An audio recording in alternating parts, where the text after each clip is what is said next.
Next question क्या कह रहा है? The sum of first n term of three APs. तीन एपीज है जिसमें से फर्स्ट एन टर्म तीनों एपी फर्स्ट एपीज का जो सम है S1 है, दूसरे एपीज का जो सम है S2 है और तीसरे एपीज का जो सम है S3 है। और क्या कहता है? The first term of each AP is unity.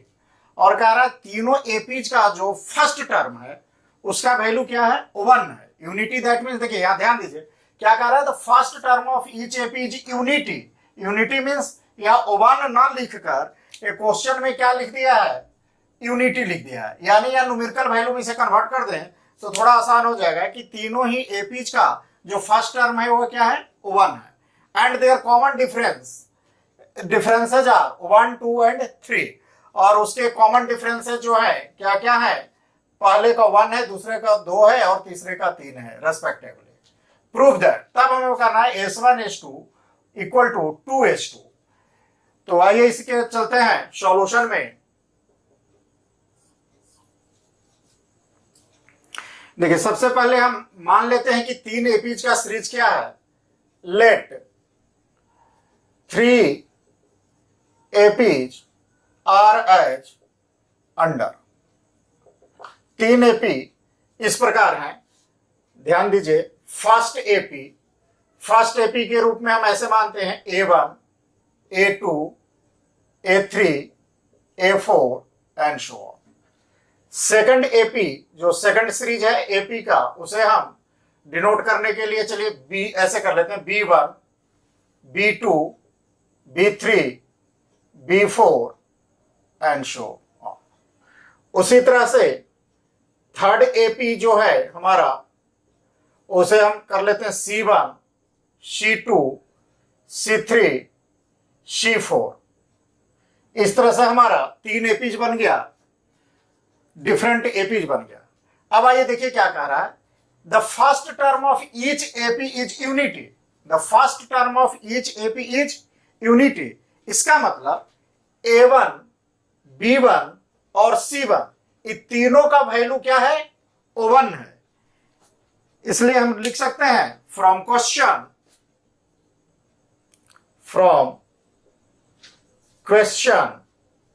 क्या लिख सकते हैं? A1 equal to B1 equal to C1 equal to 1। क्यों? यूनिटी यह हमारा क्वेश्चन में ही दिया हुआ है। A1, B1, C1 का वैल्यू क्या दिया हुआ है? 1 दिया हुआ है। और क्या दिया हुआ है कि तीनों ही एपीज का कॉमन डिफरेंस क्या है? 1, 2 और 3 रेस्पेक्टिवली। यानी पहले एपीज का कॉमन डिफरेंस 1, दूसरे का कॉमन डिफरेंस 2 और तीसरे का कॉमन डिफरेंस 3 है। Common difference for first AP that is हम इसे D1 से डिनोट कर लेते हैं, क्या होगा? 1। उसी तरह से similarly common difference of second AP that is D2 का वैल्यू क्या है? 2। और जो तीसरे एपीज है यानी थर्ड, यानी इसे हम D3 से डिनोट करते हैं, इसका वैल्यू कितना है हमारा? 3। यह क्वेश्चन में ही दिया हुआ है। देखिए क्या कह रहा है? Unity and their common difference are 1, 2, 3 respectively. उनका ये है।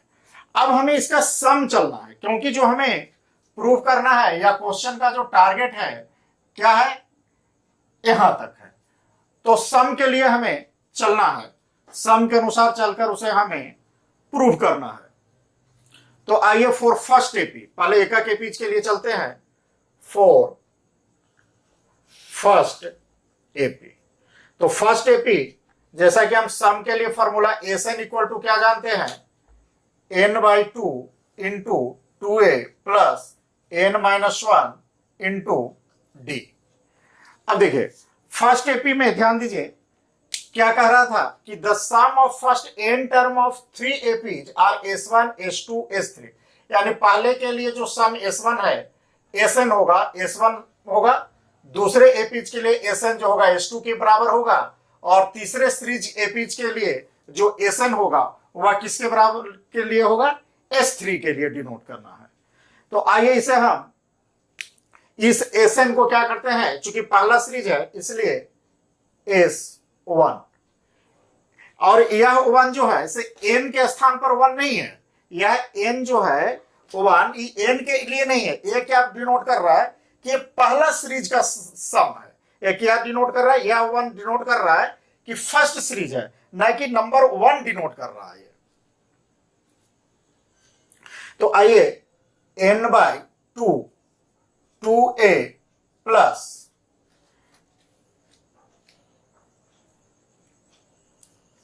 n-1 इंटू, और d देखिए, d क्या है, फर्स्ट सीरीज के लिए जो कॉमन डिफरेंस था कितना है 1, यानी 1।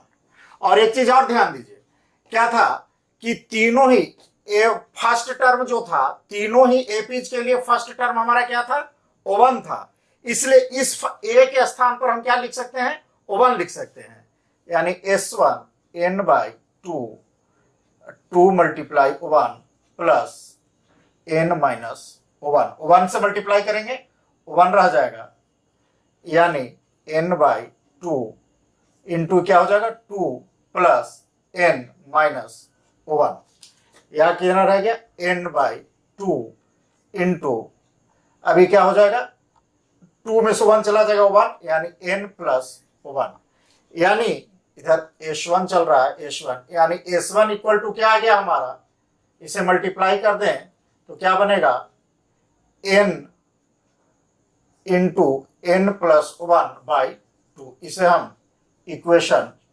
1 मान लेते हैं। ध्यान दीजिए, एक बार फिर से ध्यान दीजिए, यह जो 1 है n का वैल्यू नहीं है, यदि n का वैल्यू होता तो इस n के जगह हम 1 लेते। यह 1 जो है क्या डिनोट कर रहा है, ये डिनोट कर रहा है चूंकि एपीज का 3 सीरीज था, तो यह कह रहा है कि यह जो सम है पहले सीरीज का सम है। ये नहीं, कंफ्यूजन नहीं करना है कि यह जो 1 है n के बराबर है। इसी तरह से अब हम चलते हैं सेकंड सीरीज के लिए, फॉर सेकंड एपी। तो सेकंड एपी के लिए चलते हैं तो क्या होगा, Sn equal to n/2 into 2a plus n-1 into d। अब ये सेकंड सीरीज के लिए है, इसलिए हम यहां क्या लिखेंगे S2 और n/2, और फिर ध्यान दीजिए यह जो 2 है n के स्थान का 2 नहीं है, यानी 2, और चूंकि सेकंड सीरीज का भी जो फर्स्ट टर्म है वह क्या है यूनिटी है, यानी ये जो फर्स्ट टर्म है 1 प्लस n-1, और कॉमन डिफरेंस जो है सेकंड टर्म के लिए, अब देखिए सेकंड टर्म के लिए कॉमन डिफरेंस क्या है 2 है, तो यहां पे हम क्या लेंगे वैल्यू 2, यानी n/2 इंटू 2 प्लस 2n-2।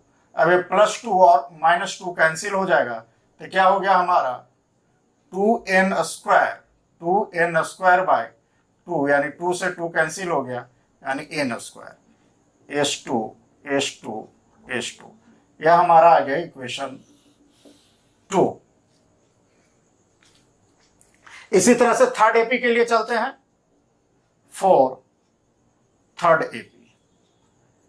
तो थर्ड एपी के लिए क्या होगा, Sn equal to n/2 2a plus n-1 into d। अब फिर यहां देखिए ये क्या होगा S3, जो कि n के जगह पर नहीं है, यानी n/2 और 2 मल्टीप्लाई 1, क्योंकि तीनों ही सीरीज के लिए जो फर्स्ट टर्म था क्या है यूनिटी, यानी 1a प्लस n-1 और d। अब देखिए तीसरे सीरीज के लिए कॉमन डिफरेंस कितना है 3 है, यानी 3। अब आइए क्या हुआ n/2 इंटू 2 प्लस 3n-3, ये कितना बन गया हमारा n/2, और ये क्या हो गया 3n-1। अब इसे हम कर दें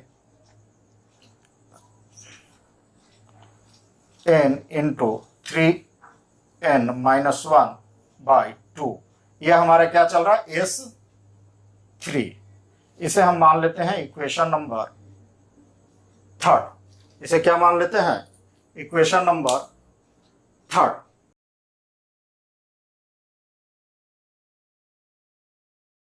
अब देखते हैं क्या करते हैं। देखिए यहाँ क्या है, S1 और S3 को ऐड किया गया है एक तरफ, तो हम क्या करते हैं, S1 क्या है इक्वेशन फर्स्ट में और S3 क्या है इक्वेशन 3 में, तो इक्वेशन फर्स्ट और इक्वेशन 3 को ऐड करते हैं। तो एडिंग इक्वेशन फर्स्ट एंड 3, तो देखिए इक्वेशन फर्स्ट हमारा क्या था, S1 का value n into n plus 1 by 2 plus, और S3 का वैल्यू क्या है हमारा n into 3n minus 1 by 2, और इधर क्या हो जाएगा हमारा S1 प्लस S3। अब आइए देखिए क्या बना हमारा, ऊपर क्या बना n square plus n by 2 plus 3n square minus n by 2, LCM क्या हो गया 2n square plus n plus 3n square minus n।